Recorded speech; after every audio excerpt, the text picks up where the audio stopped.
మానవత్వం చాటుకున్న మహిళ ఆపస్మారక స్థితిలో ఉన్న వ్యక్తిని రక్షించిన మహిళ. జగిత్యాల జిల్లా రాయకల్ మండల కేంద్రంలోని ఇటిక్యాల క్రాస్ రోడ్ వద్ద ఓ బట్టల దుకాణం ముందు ఓ వ్యక్తి అపస్మారక స్థితిలో ఉన్నాడు. కాలినడకన వెళ్తున్న రాయకల్ మండలం వస్తాపూర్ గ్రామానికి చెందిన మహిళ అతన్ని చూసి చలించి పక్కింటి వారి వద్దకు వెళ్లి మంచినీరు తీసుకువచ్చి అతన్ని కూర్చోబెట్టి నీరు తాగించి సమీపంలో ఉన్న నీడ ప్రాంతానికి చేర్చారు. దీంతో స్థానికులు మహిళ మానవత్వాన్ని చూసి అభినందించారు. గత కొన్ని రోజుల క్రితం ఆ మహిళ భర్త చనిపోయాడని, అప్పుడు ఎవరు కూడా తనకు సహాయం అందించలేదని, తన పరిస్థితి ఎవరికి కూడా రాకూడదని ఒక తోబుట్టులాగా అనుకుని ఈ వ్యక్తికి సహాయం చేశానని ఆమె ఈ సందర్భంగా మీడియాకు తెలియజేసింది.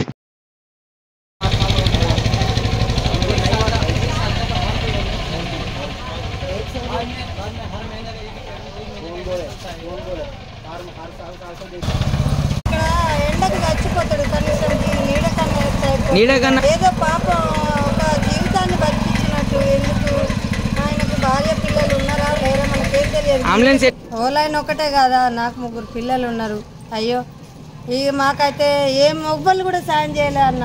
3 భార్య ఆయన ఒకటే, వాళ్ళ భర్త ఆయన ఒకటే అని ఆయనను తాగిపించి నీళ్ళు ముఖం మీద చల్లి లావట్టిన అంతే.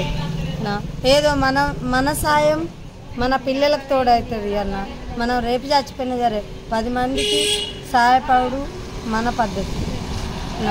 అందుకు నేను కొంచెం నీళ్ళు తెచ్చి ఆయనకు చల్లటి నీళ్ళు పడవసిన తర్వాతనే వెంటనే కళ్ళు తెరిచిందా లేదా.